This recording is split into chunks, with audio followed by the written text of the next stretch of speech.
many hazards to riding through compact villages like Kagbeni. You'll notice that as I go up this hill and turn the bend, I almost miss the footbridge without any barriers.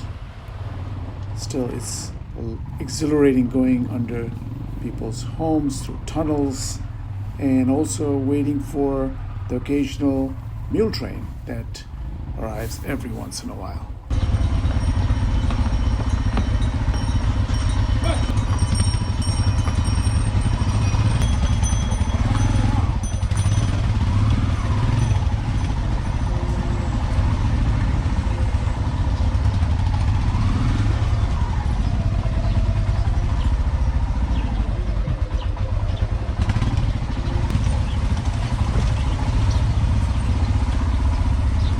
Villagers are doing their washings, and with the prayer wheels on the right hand side, we pick up speed in these narrow gullies of the streets.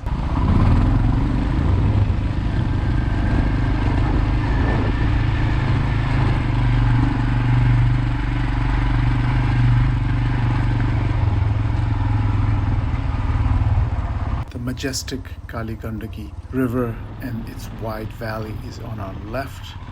We'll be hugging the river for another hour or hour and a half until Chusang. Getting out of town, we have to go up a very steep, dusty trail. We make it up in our first gear. We're on the blacktop highway that takes us to Chusang.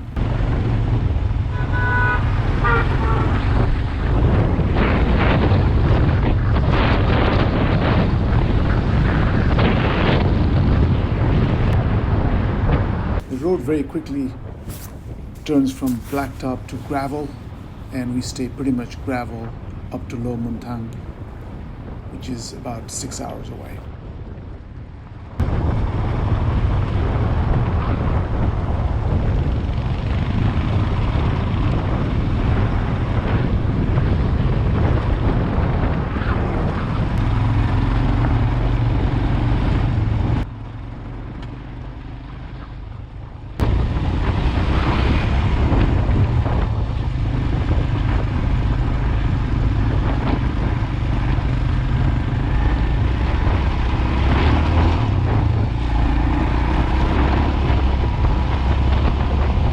Starting to gently pick up altitude.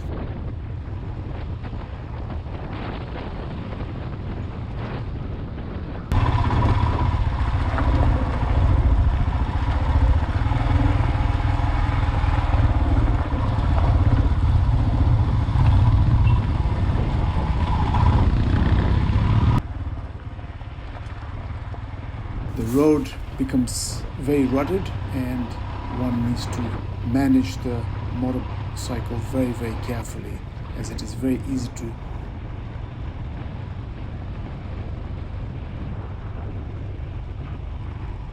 The roads are also sometimes extremely narrow, and you can't quite tell where the edge is.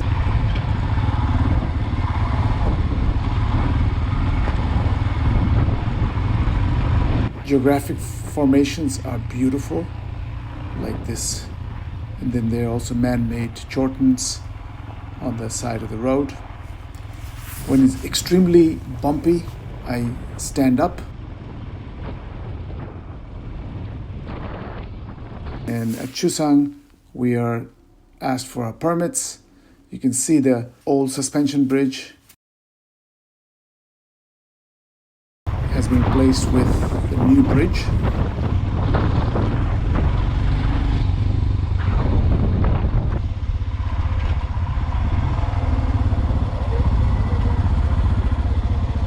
The cliffs are beautiful, rocky, and have man-made as well as natural caves on them. After crossing the second bridge, on the right-hand side, we see the old trekking trail as well as rocks that have man-made caves at the very top.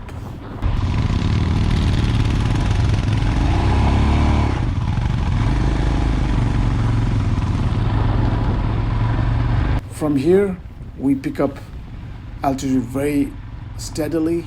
The road is very rough, and at times there is running water, standing water. The road has been carved from the mountainside. For the most part, the road is fairly wide, but there are times we have to be extremely careful with the gravel that is very, very loose.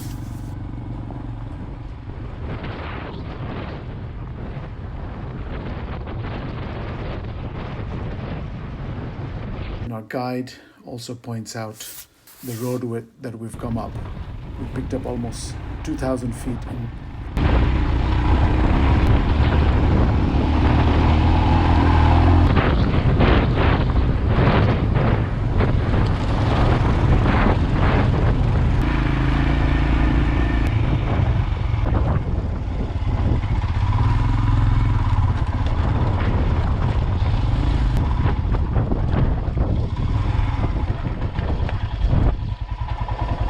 take a break every once in a while to appreciate the beauty around me.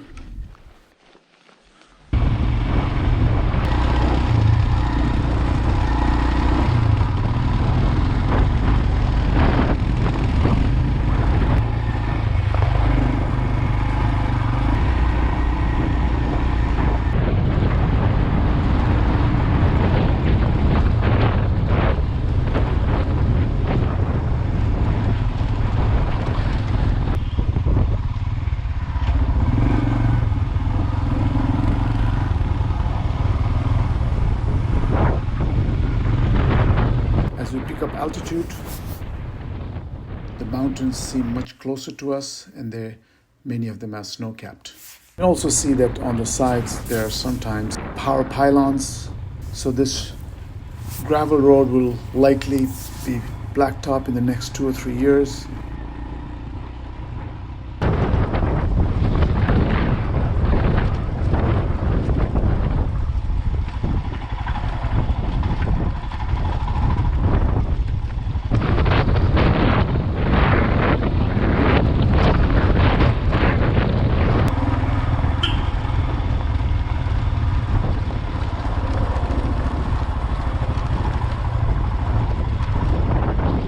My first bike drop on one of the rough roads, because going very steeply downhill, not realizing some of the rocks are fairly large, I rolled on one of the rocks and the bike was on top of me, and I had to get some help lifting the bike onto its two wheels.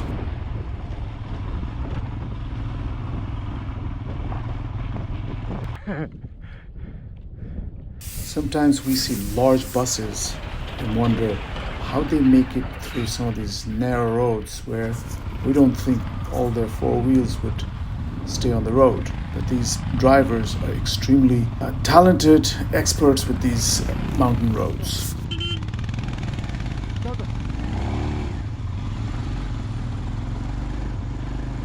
Very quickly we start coming towards a stretch where it is full of deep sand and mud, and very loose, which means it is very easy to drop your bike. Sometimes the sand is about 3 inches deep, and it's extremely hard to keep the bike upright.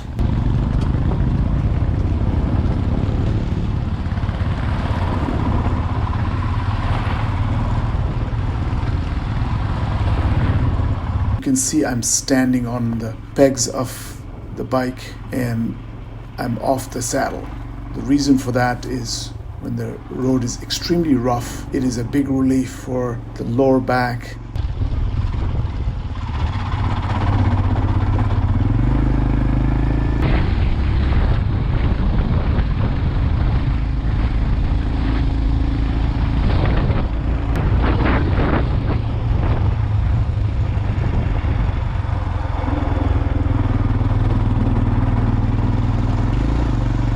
Towards the end, where it looks like we're on top of a plateau, we're not going up or down, we're mostly going flat, but the dust and the sand is quite visible. I'm glad the lighting is good, that way I can see in front of me what the road looks like so we can maneuver accordingly.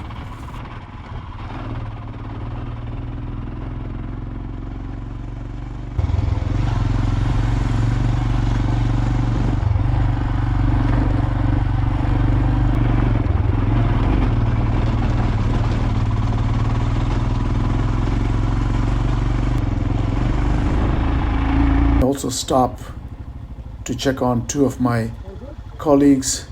One is having engine trouble.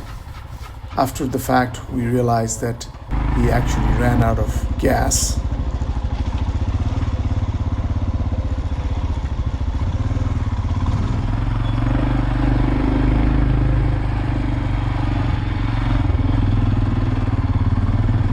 We waited at a little mound overlooking Manthang, which is the destination of our day. The last stop before Manthang, the downhill was not only narrow and treacherous, it was full of very, very loose rocks, gravel, and sand. Needed to be an extremely delicate ride down. We saw many vehicles being stuck.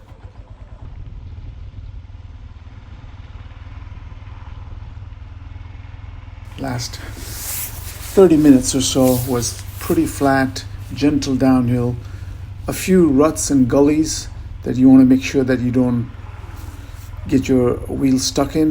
The gate to Manthang was orange. That told us that we're almost home for the evening. Manthang was much more developed than I imagined. Cement buildings, 1 or 2-story buildings, a lot of rock walls, and our home for the next 2 nights is going to be Hotel Mandala, and they're very gracious owners.